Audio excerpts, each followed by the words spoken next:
I've studied at Parsons. I studied illustration and worked in the graphics department at the New York City Board of Education. My dream was to get published in all these great publications like the New York Times and Wall Street Journal. Some of the first places I got published were in the New York Times and the Book Review. I would do little illustrations. If you're familiar with the Book Review, it's been a really famous place for breaking illustrators. I started doing work for the letters to the editor page at the Times. And it's been like so inspiring for me to live in Red Hook because there's just, just such an incredible variety of people. When we first moved up here, there was like a really strong farm community, which I thought it was really cool because I had never lived in a rural area, and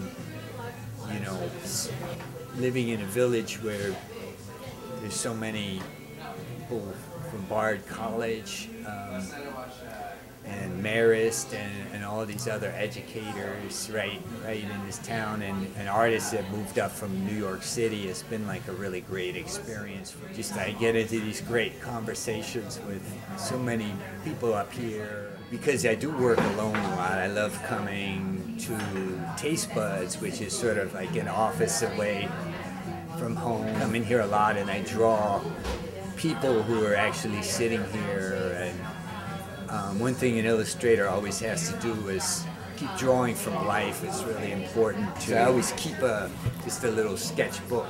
And I do lots of drawings. This was a drawing like I did of just sitting in Taste Buds and watching a lot of different people just looking at their smartphones or looking into their computers. For the most part, most of these drawings, they just stay right in my sketchbook. But I did happen to post this picture on Facebook, and I used Sharpie pens to draw it, and I sent it to the Sharpie page on Facebook, and they posted this picture, which was really fun. I like to try and draw inspiration from all kinds of things that already exist.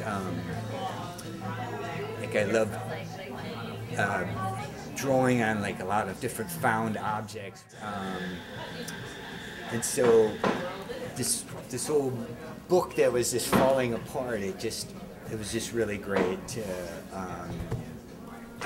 just take all these old pages, like as an example, like it was looking at Hawaii, and I kept thinking of all these cool Polynesian tattoos and that kind of thing that came out of there, or some darker kind of things. Like, I won't say what state that it is that I drew this picture on, but it was, it was just sort of like, maybe a fabric of a certain Southern culture was sort of maybe inside of one of these maps. Even, American Indians, this is actually a map of Montana, but we just have tons of these. This is a map of Belgium and the Netherlands, and this is like after a Peter Paul Rubens portrait. Example of this exhibit here, pictures of old cars kept coming up, and it seemed like these old cars from the 1950s, like old Fords and different kinds of cars, were almost like a symbol of Cuba. I thought it'd be really cool to have do a portrait of, say someone like George Orwell, right, on a map of England, and sort of like this big brother peeking out from this map, these big intense eyes. I do so many drawings that they end up just being like sitting in a flat file somewhere, so nobody ever sees them. So I'm really grateful that this network has like opened up a lot of ways for people to see art, and I'm really thankful to Dan Budd for just giving me an opportunity to not have all these drawings I do just sit in flat files, but actually have them out for people to see, and that feels really good.